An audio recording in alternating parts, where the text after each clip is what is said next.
ketujuh.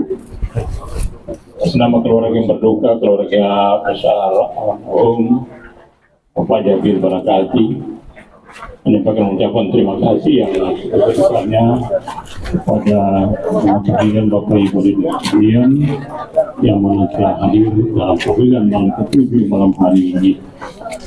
Kita doakan semoga almarhum Bapak Novan Barakati semoga kepada Allah Subhanahu wa Ta'ala dengan amal ibadahnya. Untuk itu barangkali kita mohon waktu kepada jemaah tahlilan Bapak Ibu sekalian, karena ada tausiah yang nantinya akan disampaikan oleh Al Habib Nur Rahman bin Kamil Asyadab. Itu Pak Habib, saya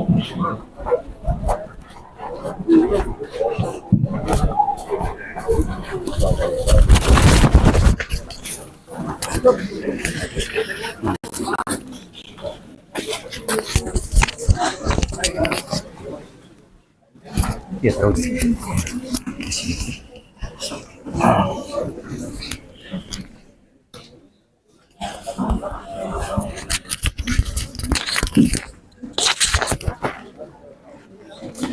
Assalamualaikum warahmatullahi wabarakatuh. Innal hamdalillah nahmaduhu hamdan yaliqu bi jalalihi wa nasta'inuhu isti'anatan taliqu bi kamalihi wa nastahdihi hidayata man aqarra bi 'azamatihi wa jalalihi. Thumma nusalli wa nusallim ala sayyidina Muhammadin wa alihi. Amma ba'du. Keluarga besar almarhum Bapak Novan, semoga diberikan maghfirah fi qabrihi wa rahmatan wa barakatan. Allahumma fir lahu warhamhu wa'afi wa'fu anhu wa akrim nuzulahu wa wasi' madkhalahu wa aksilhu bima'i wa thalj wal bard wa naqqih minal khataaya kama yunqa thawbal abyad minad danas. Allahumma abdilhu daran khairan min darihi wa ahlan khairan min ahlihi wa zawzan khairan min zawzihi wa qih min adzabil qabri wa fitnatihi wa min adzabin nar wa adkhilhu al-jannata bighairi hisab. Kita dilarang meminta dalam doa agar diberikan kesabaran. Jadi kalau meminta dalam doa sabar berarti siap diuji. Akan tetapi ketika datang musibah, maka saat itu boleh kita meminta kepada Allah diberikan kesabaran, keridhaan. Tapi ketika dalam keadaan tidak ditimpa musibah, jangan pernah meminta sabar. Imtahanahullah wa ikhtabarah. Kalau minta sabar berarti siap diuji. Nah, sabar ini bagi orang yang ditimpa musibah, diantaranya ditinggal orang yang dicintai, terutama keluarga, istri atau orang tua. Nah, ketika saat itu seorang hamba itu bersabar, tentu akan diganjar oleh Allah dengan pahala yang sangat besar. Ya Rasul sallallahu alaihi wasallam bersabda, "Innama sabru 'inda sadmatil ula." Kesabaran itu di saat benturan yang pertama, artinya di saat awal tertimpa musibah kemudian dia bersabar. Itu pahalanya sangat besar. Hingga dalam Al-Qur'an disebut gak bisa dihitung pahalanya. Di surat Az-Zumar ayat 10, "Innama yuwaffa as-sabirun ajrahum bighairi hisab." Diberikan ganjaran kepada orang yang bersabar tanpa ada perhitungan, atau tidak bisa dihitung bighairi hisab, saking besarnya, karena tidak mudah. Orang ketika ditimpa musibah, di saat itu juga dia ridho, ini ketetapan Allah Subhanahu wa Ta'ala. Tapi sebenarnya hakikat musibah yang sebenarnya bukan itu. Para ulama mengatakan laisal musab man faqadal ahbab walakinnal musab man hurrima thawab. Bahwa musibah itu bukan seseorang kehilangan orang yang ia cintai, tapi hakikat musibah adalah orang yang ketika hidup di dunia diharamkan dia mendapatkan pahala dan kebaikan di sisi Allah Subhanahu wa taala. Itu sebenarnya musibah yang sebenarnya. Maka ketika kita hadapi yang namanya masalah atau namanya musibah atau ujian dalam hidup, ya memang seperti itulah kehidupan di dunia. Semua punya masalah, semua pasti menghadapi yang namanya kehilangan orang yang ia cintai. Ya, Nabi Muhammad SAW pernah disampaikan wasiat oleh malaikat Jibril dalam hadis yang diriwayatkan oleh Imam Tirmidzi di dalam sunannya. Kata malaikat Jibril, "Ish ma syi'ta fa innaka mayyit wa ahbib man ahbabta fa innaka mafariqu wa amal ma syi'ta fa innaka mazziyun bih." Yang artinya, silakan hiduplah di dunia sesuka hati kalian, tapi ingat suatu saat kalian akan wafat, kalian akan meninggal dunia. Silakan kalian cintai siapapun orang yang ada di dunia ini, tapi ingat suatu saat kalian akan berpisah dengannya. Silakan kalian beramal sesuka hati kalian di dunia ini, tapi ingat nanti di akhirat akan dibalas oleh Allah Subhanahu wa taala. Itu wasiat malaikat Jibril. Maka orang yang ditimpa musibah ketika dia bersabar, itu Allah berikan reward luar biasa. Wa basyiris sabirin alladzina idza asabathum musibah qalu inna lillahi wa inna ilaihi raji'un. Saat itu juga langsung dia kembalikan kepada Allah. Ini ketetapan Allah, ini kudrahnya Allah, ini kehendaknya Allah. Termasuk wafatnya seseorang itu adalah tetapan Allah Subhanahu wa taala. Kita terima itu, kita ridho, kita sabar. Maka disebut dengan fasabrun jamil. Orang yang ditimpa musibah kemudian saat itu dia serahkan semuanya, dia ridho semuanya keputusannya dari Allah taala tanpa dia meratapi, karena meratapi hukumnya haram, dan tanpa mengeluh. Oleh sebab itu Al-Imam Abu Ja'far Muhammad ibn Jarir At-Tabari ketika menafsirkan fasabrun jamil, beliau mengartikan maknanya adalah as-sabru la syaqwa fih, kesabaran yang tidak ada keluhan di dalamnya, itu namanya sabrun jamil. Turjamanul Quran Sayyiduna Abdullah bin Abbas radhiyallahu anhuma, beliau menyatakan as-sabru fil Quran ala thalathati awjuh. Sabar yang Allah sebutkan di dalam Al-Quran ada 3 macam. Yang pertama, sabrun ala ada'i faraidillah, sabar dalam melaksanakan kewajiban-kewajiban Allah. Di situ juga butuh sabar. Makanya dalam bahasa Al-Quran disebutkan wa'mur ahlaka bis salati wastabir alaiha. Perintahkanlah keluarga kalian sholat dan bersabarlah dalam melaksanakan sholat. Ya, karena semua perintah Allah itu butuh kesabaran. Yang kedua, kata beliau, wasabrun an maharimillah, sabar meninggalkan hal-hal yang diharamkan oleh Allah. Dan yang ketiga itu sabrun fil musibah inda sadmatil ula, sabar ketika ditimpa musibah di saat benturan yang pertama. Faman sabara ala ada'i faraidillah falahu 300 darajah. Siapa yang bersabar dalam melaksanakan kewajiban-kewajiban Allah, baginya 300 derajat di sisi Allah. Wa man sabara an maharimillah falahu 600 darajah. Siapa yang bersabar menjauhkan dirinya dari hal yang diharamkan oleh Allah, lebih tinggi derajatnya. Dia dapat 600 derajat. Ya, Imam Ghazali, Hujjatul Islam Abu Hamid Al-Ghazali, yang lahir tahun 450 Hijriah, wafat 505 Hijriah. 505 Hijriah wafat. Beliau menyebutkan dalam kitab Bidayatul Hidayah, inna tarqal ma'asi asyaddu min fi'li ta'at. Meninggalkan maksiat lebih berat dari mengerjakan ketaatan. Makanya derajatnya lebih tinggi. Orang sabar menahan dirinya untuk tidak melanggar aturan Allah, itu diberikan 600 derajat. Ya. Yang tertinggi lagi kata Ibnu Abbas adalah orang yang ditimpa musibah wa man sabara fil musibah inda sadmatil ula. Siapa yang bersabar ketika ditimpa musibah di saat benturan yang pertama, falahu tis'umi darajah. Dia mendapatkan 900 derajat kemuliaan di sisi Allah Subhanahu wa taala. Karena ini yang paling berat. Ini yang paling berat.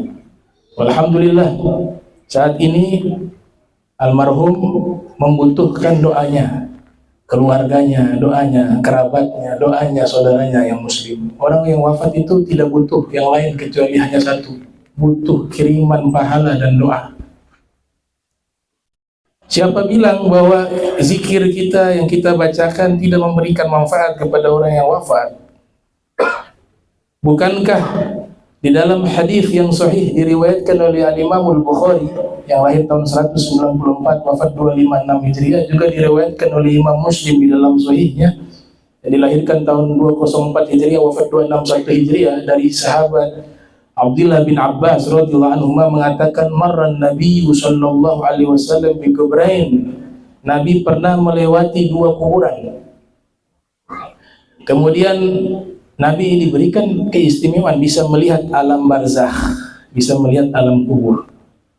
Kemudian Nabi mengatakan, amma ahaduhuma, kata Nabi, innahuma la yu'adzabani wa ma yu'adzabani fi kabir. Ini dua kuburan ini sedang diazab, kata Nabi. Penghuninya sedang diazab. Mereka diazab bukan dalam masalah perkara yang besar menurut mereka. Padahal semua yang namanya hukum agama itu besar, gak ada yang kecil. Semua berbicara berkaitan dengan syariat Nabi Muhammad SAW itu sesuatu yang agung, tidak ada yang kecil. Kata Nabi, wa amma ahaduhuma fakana la yastatiru minal baul wa fir riwayah la yastabri'u minal baul. Satu kuburan ini penghuninya diazab sebab dia ketika kencing membuka aurat di depan umum. Kencing dibuka auratnya. Wa fir riwayah la yastabri'u minal baul, yaitu kencingnya belum tuntas tapi dia buru-buru pakai celana. Akhirnya apa? Celananya kena najis, keluar air kencing. Jadi kencing itu di dalam adab, ya, adab al-khala', adab baitul khala', itu Imam Ghazali mengatakan itu harus betul-betul tuntas semua kencing yang ada, jangan langsung buru-buru memakai celana yang nantinya akan mengotori celana dan menjadi najis, sehingga ketika dia sholat tentu sholatnya itu tidak sah, karena syarat sholat harus dalam keadaan suci dari najis. Inna aktsar adzabal qabr minal baul, kata Rasulullah SAW. Paling banyaknya orang diazab di kubur karena meremehkan masalah istinja, terutama masalah cebok kencing. Kemudian kata Nabi, wa amal akhar fakana yamshi bin namimah. Adapun kuburan yang satunya penghuninya diazab karena ketika hidup di dunia senang mengadu domba orang, memprovokasi satu dengan lainnya agar berkelahi, agar bertengkar. Nah, ini lihat rahmatnya Rasul. Padahal ini dua umatnya yang diazab, tapi Nabi masih kasih sayang dan perhatian kepada kedua orang tersebut. Fa akhadha jaridatan ratbatan. Kemudian Nabi mengambil pelepah kurma yang masih basah. Fasyaqqaha nisfain fagharada fi kulli qabrin wahidatan. Kemudian Nabi patahkan menjadi dua bagian dan ditancapkan di masing-masing kuburan tersebut. Faqalu ya Rasulullah lima fa'alta hadza. Kemudian para sahabat bertanya, wahai Rasul, kenapa engkau lakukan ini?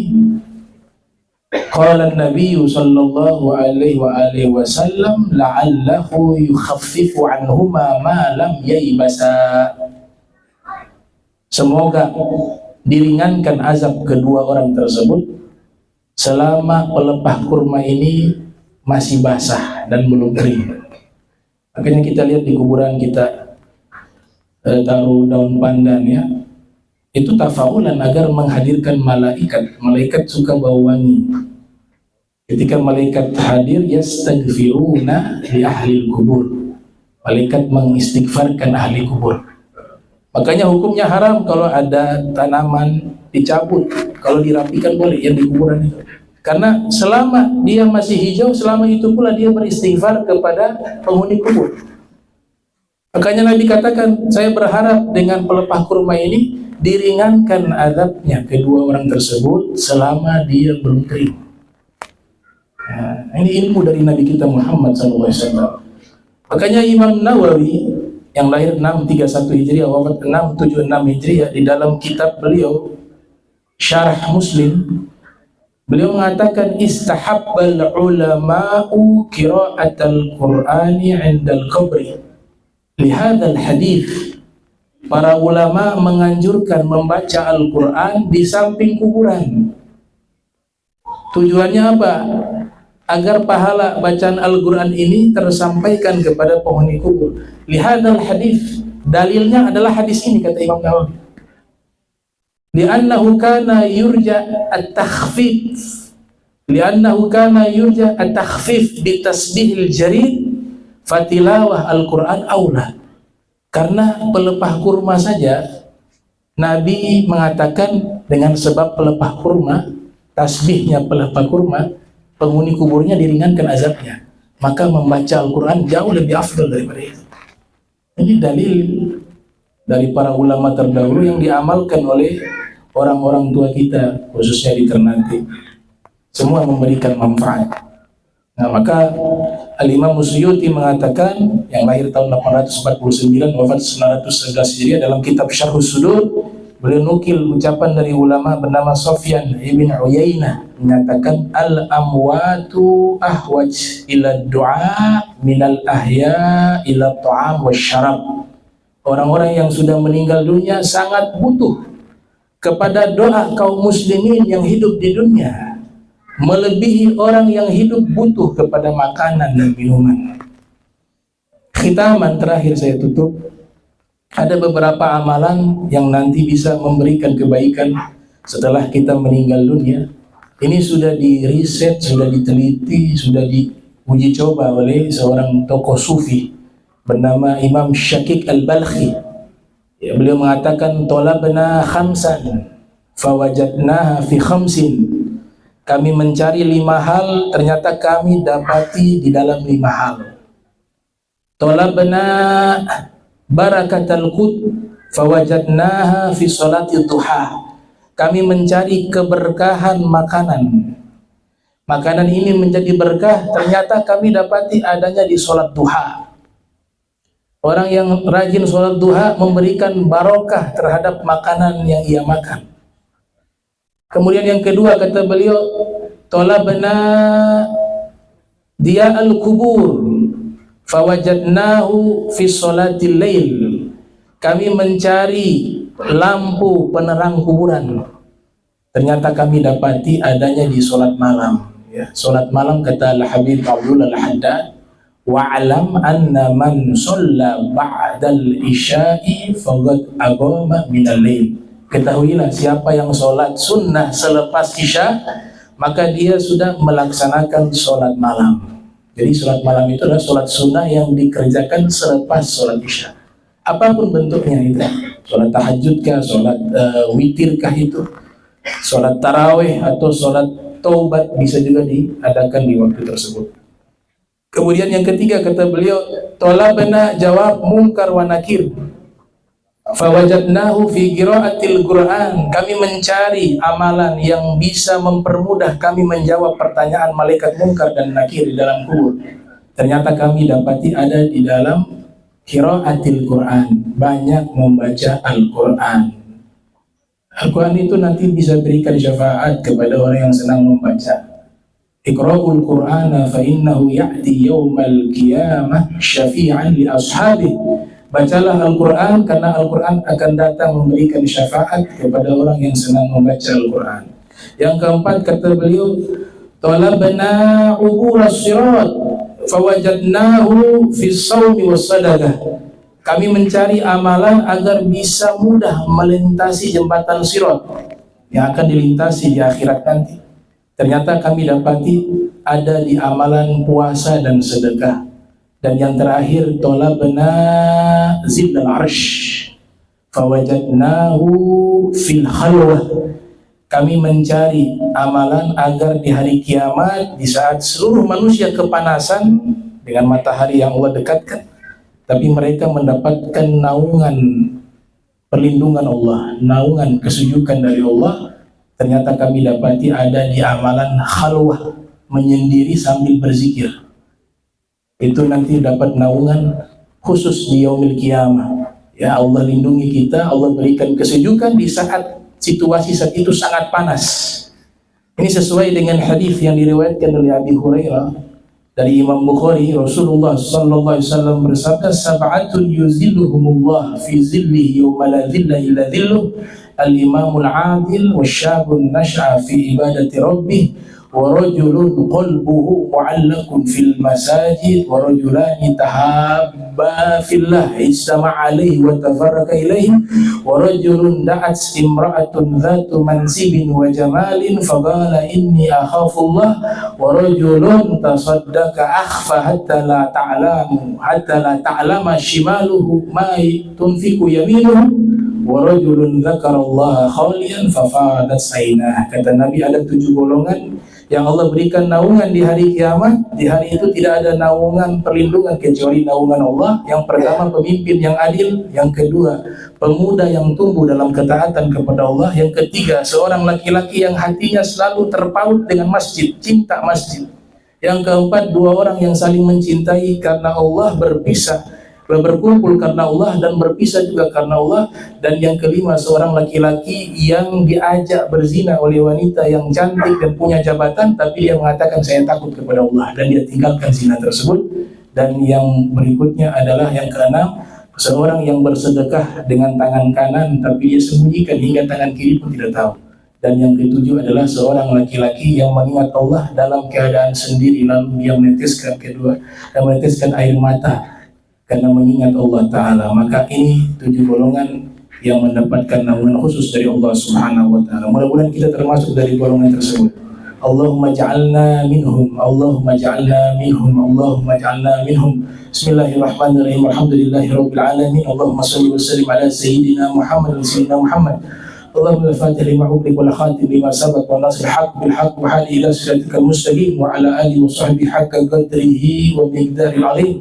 Allahumma jam'ana hadha jam'a marhuma wa tafarraqna min ba'dihi tafarruqan ma'suma wa la tajal minna wa la minna syaqiyya wa la mahruma. Subhanaka bihamdika asyhadu an astaghfiruka wa atubu ilaihi. Wa sallallahu ala sayyidina Muhammadin wa ala alihi wa sahbihi wa barik wa sallam ila hadratin nabiy al-Fatihah. Bismillahirrahmanirrahim. Alhamdulillahi rabbil alamin arrahmanir rahim maliki yaumiddin. Iyyaka na'budu wa iyyaka nasta'in shiratal mustaqim shiratal ladzina an'amta 'alaihim ghairil maghdubi 'alaihim waladdallin. Subhanakallahumma tahiyyatuhum fiha salam wa akhiru walhamdulillahi rabbil alamin wa lafu minkum wassalamu alaikum warahmatullahi wabarakatuh.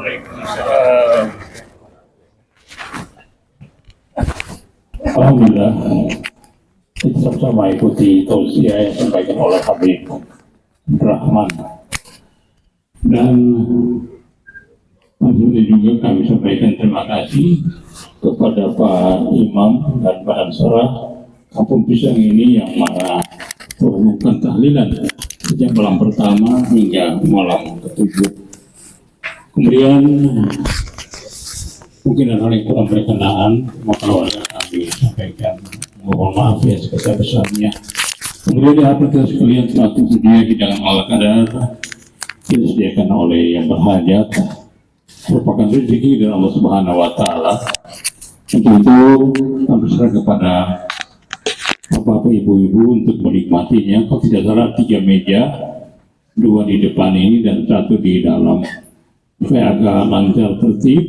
Barangkali untuk ibu-ibu di bagian dalam, sedangkan 2 meja ini untuk bapak-bapak. Barangkali itu yang dapat kami sampaikan. Terima kasih. Wassalamualaikum warahmatullahi wabarakatuh.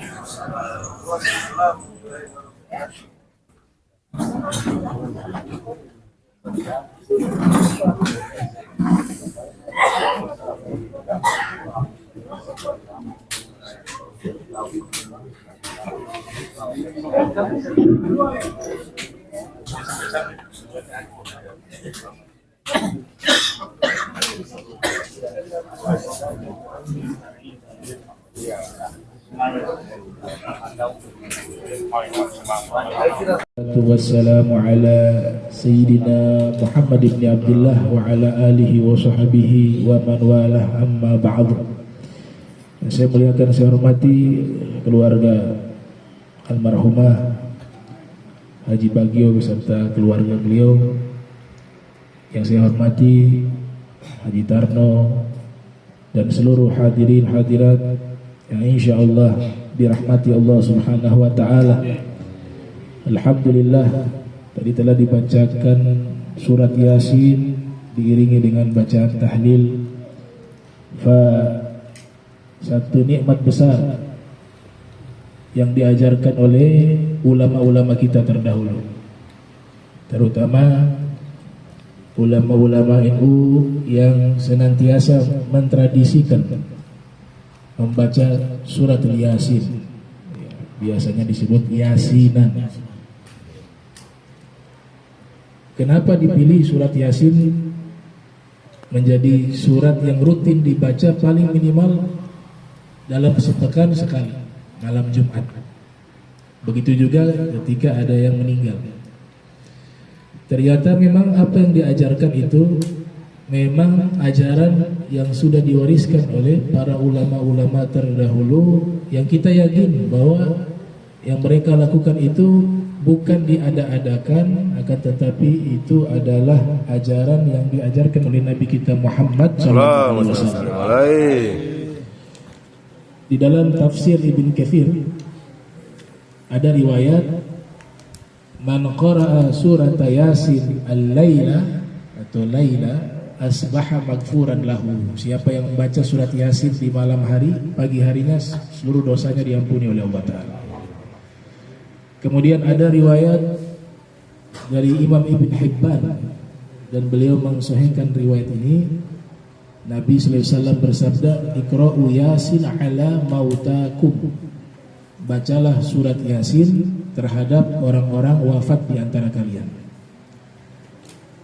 Ada satu tokoh ulama bernama Al-Imam Ibnu Qayyim Al-Jauziyah, di dalam kitab Ar-Ruh, di situ beliau memaparkan bahwa membaca surat Yasin itu 3 cara kurang lebih. Cara pertama menjelang wafat. Nah, jika ada orang menjelang wafat, kita baca surat Yasin. Hikmahnya adalah mempermudah ruhnya lepas dari jasad. Dan ini bukan main-main ya. Diuji coba langsung oleh Imam Ahmad bin Hanbal, yang terkenal sebagai ulama ahli hadis. Di dalam musnadnya beliau mengatakan bahwa guru-guru kami sering membacakan surat Yasin ketika ada yang mau meninggal. Kenapa? Kata beliau, agar ruh itu lepas dari jasad dengan mudah. Kita gak perlu takut ketika meninggal dunia. Banyak biasa dikabarkan sakitnya seperti diiris-iris pedang ya. Ini sudah diteliti riwayat-riwayat yang tidak kuat. Orang-orang mukmin itu bahagia ketika meninggal. Kita ini umat terbaik, kok bisa meninggal kesakitan? Ya. Jadi sudah diriset oleh Said Abdullah bin Muhammad bin Siddiq Al-Gummari bahwa hadis-hadis yang menyatakan orang mukmin ya, orang mukmin ketika meninggal dunia rasa sakit ya, seperti ditusuk-tusuk pedang, seperti disayat-sayat pedang, itu riwayat batilah. Sebaliknya orang mukmin itu ketika meninggal dunia dia merasakan kenikmatan. Bahkan dikatakan alamah husnul khotimah, tanda-tanda husnul khotimah itu, mohon maaf, ketika meninggal keluar air mani. Jadi kalau ada orang meninggal keluar air mani, itu tanda husnul khotimah. Apa hubungannya keluar air mani dengan husnul khotimah? Karena nikmat ketika roh itu keluar, makanya yang keluar air mani. Banyak kaum solihin ya, seperti kita lihat di Hadi Maimun Zubair Allah yarham. Ada juga Syekh Nawawi Al-Bantani.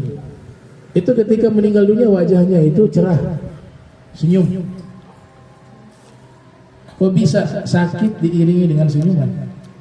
Mereka senyum karena merasakan nikmat ketika ruh itu lepas dari jasad. Jadi surat Yasin itu membantu ruh itu biar keluar secara mudah. Yang kedua, ketika sudah meninggal, kita baca Al-Quran untuk hadiahkan pahala.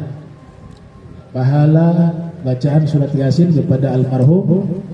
Kemudian yang ketiga, kita membacanya itu menjadikan cahaya. Ya, bacaan Al-Quran itu dikatakan Al-Quran nur fil qabr. Al-Quran itu menjadi cahaya di dalam kuburan. Yang istimewa dari surat ini, di bagian awal di situ sebenarnya kita tawasul. Awal Yasin itu kan Yasin. Al-Imam As-Suyuti di dalam kitabnya An-Nahju As-Sawiyah fil Asma'in Nabawiyah, kitab tentang nama-nama Nabi, beliau bahas uraikan satu persatu. Di antara nama Nabi yaitu Yasin. Yasin itu artinya apa? Ya Sayyidan Nas, wahai pemimpin seluruh manusia. Itu arti Yasin. Jadi Yasin itu namanya Nabi Muhammad SAW. Jadi kita membaca Yasin, kita dapat dua amalan. Membaca surat di dalam Al-Quran, dan kita sedang bertawasul kepada Nabi Muhammad SAW. Yasin. Nah, ini yang kita bacakan tadi, mudah-mudahan bisa menjadi kebaikan bagi almarhumah di dalam kuburannya. Amin. Dan yang terakhir, kematian ini bagi orang beriman adalah satu kerinduan, bukan satu hal yang menakutkan. Kita ketika di dunia rindu sekali kepada Nabi Muhammad SAW. Kita rindu ingin berjumpa dengan Allah, maka jalannya harus meninggal. Terus kenapa harus ditakutkan? Yang ditakutkan kita meninggal bawa apa? Bekalnya apa? Ya, makanya Nabi SAW senantiasa berdoa, Allahumma inni as'aluka ladzatan nadri ila wajhik wa syauqan bi liqa'ik.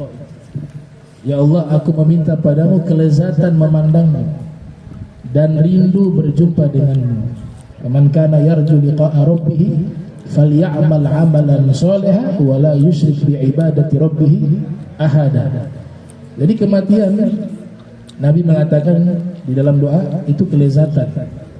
Dengan kematian kita bisa berjumpa dengan Allah. Dengan kematian kita lagi tidak mengalami masalah. Kalau kita bawa bekal yang baik. Di dunia ini kan banyak masalah, darul fitan wal mihan. Kalau kita husnul khotimah meninggal, maka semua masalah itu sudah tidak ada lagi. Yang ada kenikmatan demi kenikmatan. Misalnya dalam kubur kita meninggal, kita ini selama hidup di dunia baik, taat sama Allah, taat sama Rasul SAW, hati bersih, tidak pernah ada kotoran hati. Ya, ini hal yang penting, yaitu kalau mau husnul khotimah yang paling penting nomor satu selain taat kepada perintah Allah, yaitu membawa hati yang bersih. Yauma la yanfa'u malun wala banun illa man ata Allah biqalbin salim, ya, hati yang bersih. Nah, ketika seorang meninggal dalam keadaan baik, coba lihat bagaimana Nabi katakan sebelum masuk surga sudah diberi nikmat di kubur. Apa itu? Al-qabru imma rawdah min riyadil jannah aw hufratun min hufari niran. Kuburan itu adalah taman-taman surga. Kita baru nikmati nikmat di kuburan, yang di dunia lupa semuanya. Yang hidupnya susah di dunia ketika dapat taman surga di kubur, kesusahannya di dunia itu dilupa. Itu. Begitu juga yang mendapatkan nikmat di dunia, gak sebanding dengan kenikmatan yang ada di dalam kuburan. Belum nanti masuk ke dalam surga. Ya, mudah-mudahan semuanya bisa masuk surga. Bighairi hisab, ya, tanpa hisab. Kalau doa minta masuk surga tanpa hisab, jangan baca doanya salah. Allahumma hasibni hisaban yasiran. Ajaran dari mana? Ya Allah, hisablah saya dengan hisab yang ringan. Jangan. Ya, masalah itu, minta masalah. Ya, itu Nabi pernah klarifikasi itu, makna itu. Jadi ketika di dalam Al-Quran dikatakan yuhasibu hisaban yasira, dihisab mereka dengan hisab yang ringan. Kata Nabi itu bukan hisab, itu al-araf. Itu adalah presentasi amal soleh di hadapan Allah di yaumil kiamat. Karena kalau hisab itu kata Nabi man husiba udziba, siapa yang dihisab dia diazab. Yang kena hisab diazab. Oleh sebab itu Nabi SAW mengajarkan doa, Allahumma adkhilni al-jannata bighairi hisab. Ya Allah, masukkan saya ke dalam surga tanpa ada perhitungan. Jangan minta hisab yang ringan. Nabi juga mengajarkan kalau doa minta yang enak-enak, minta yang tinggi-tinggi, karena Allah Maha Kaya. Jangan doa orang pesimis. Ya Allah, saya ini kayaknya gak pantas di surga. Kalau kasih ya di pinggir-pinggir juga gak apa-apa. Jangan di pinggir, kalau gak masuk kayak celaka gitu, masalah lagi. Makanya Nabi mengajarkan doa optimis, ya, karena kita bukan dengan amal masuk surga. Orang yang pesimis itu karena menganggap ketaatan ini dia yang membuat dia masuk surga. Padahal nilai ketaatan dan amalnya kurang, gak sebanding dengan surga. Oleh sebab itu Nabi katakan, idza sa'altumullahal jannata fas'aluhu firdausal a'la. Kalau kalian doa minta surga kepada Allah, jangan tanggung, minta surga yang tertinggi, surga Firdaus. Jangan bilang di pinggir-pinggir surga. Firdaus yang paling tertinggi. Dan Allah katakan dalam hadis qudsi, ana inda dzanni 'abdi bi. Saya berdasarkan prasangka hamba saya kepada saya. Kita menjelang wafat, ini terakhir saya tambahkan, ada Mufti Baydha, ya, Al-Habib Muhammad Al-Haddar, dalam kitab Ajalatus Sibah ila Makarimil Akhlaq, beliau mengajarkan setiap kita ketika menjelang wafat, kita sudah gak berdaya lagi untuk melakukan satu amalan, ya, karena sudah menjelang wafat. Mau sholat gak bisa, mau baca Al-Quran gak bisa. Satu amalan pada waktu itu yang hanya bisa kita lakukan, husnuzon billah, prasangka baik kepada Allah. Jangan lihat lagi masa lalu kita. Ini ilmu mahal, ya. Ilmu ini intisari dari wasiat Nabi. Nabi ini saking sayang kepada umatnya, menjelang wafat masih mikir umatnya keadaannya bagaimana. Makanya Nabi katakan dalam wasiatnya, la yamutanna ahadukum illa wa huwa yuhsinu dzanna billah. Jangan pernah seorang di antara kalian meninggal dunia terkecuali dalam keadaan berbaik sangka kepada Allah. Jangan lihat lagi masa lalu, jangan lihat lagi banyak dosanya, tapi lihatlah rahmat Allah luas pada waktu itu. Allah pasti memasukkan saya ke surga, begitu. Dan Allah akan mengampuni semua kesalahan saya. Allah Maha baik, Allah Maha kasih sayang. Jadi waktu itu yang ditonjolkan sifat-sifat jamalnya Allah. Allah punya sifat-sifat indah. Menjelang wafat hadirkan sifat indah Allah, Ar-Rahman, Ar-Rahim, Ar-Ra'uf. Jangan Al-Muntaqim, Allah yang Maha membalas, Allah yang Maha menghukum. Itu keadaannya tidak tepat pada waktu itu. Karena prasangka buruk itu dosa. Ya, jangan sampai kita meninggal justru kita berprasangka kayaknya dosa saya terlalu banyak, Allah, tempat saya kayaknya bukan di surga. Ya sudah, sesuai prasangka itulah, karena itu dosa. Ya ayyuhalladzina amanu ijtanibu katsiran minadh-dhanni inna ba'da dhanni itsmun. Wahai orang beriman, jauhilah banyak prasangka, karena sebagian prasangka itu dosa, kata Allah Subhanahu wa taala. Maka harus prasangka baik. Saya akan masuk surga, saya akan ditempatkan di tempat yang tertinggi bersama Nabi Muhammad SAW. Saya akan berkumpul dengan beliau dan seterusnya. Nah, di saat itulah kita meninggal dalam keadaan prasangka baik kepada Allah. Keluarlah hadis qudsi, saya berdasarkan prasangka hamba saya kepada saya. Gitu. Ini kalau menjelang wafat, namanya sifat roja. Tapi kalau lagi sehat-sehat, kemudian lagi asik maksiat, jangan hadirkan sifat jamalnya Allah. Wah, Allah itu pemaaf. Allah. Akhirnya apa? Maksiatnya jalan terus. Karena dia merasa aman dengan pengampunan Allah. Makanya ulama mengatur, kalau kalian lagi dalam keadaan maksiat, hadirkan hati bahwa Allah itu punya sifat marah. Allah itu akan membalas dosa itu dengan azab. Sehingga apa? Akan muncul rasa takut yang nanti menghalangi diri kita melakukan maksiat dan kita kembali kepada Allah. Nah, ketika sudah kembali kepada Allah, dia melakukan maksiat, kemudian ingin bertobat. Ketika ingin bertobat, kebalikan lagi, hadirkan sifat indahnya Allah. Allah itu Maha Pemaaf. Dosa sebesar apapun pasti diampuni oleh Allah. Itu. Sehingga apa? Dia tidak putus asa. dengan rahmatnya Allah. Dan ketika dalam keadaan taat, tidak bermaksiat, dalam keadaan taat, hadirkan dua sifat itu bagaikan sayap burung seimbang. Ya, ketika lagi taat, hadirkan bahwa Allah dengan rahmatnya telah mengizinkan saya untuk taat padanya. Tapi jangan menghilangkan sifat takut.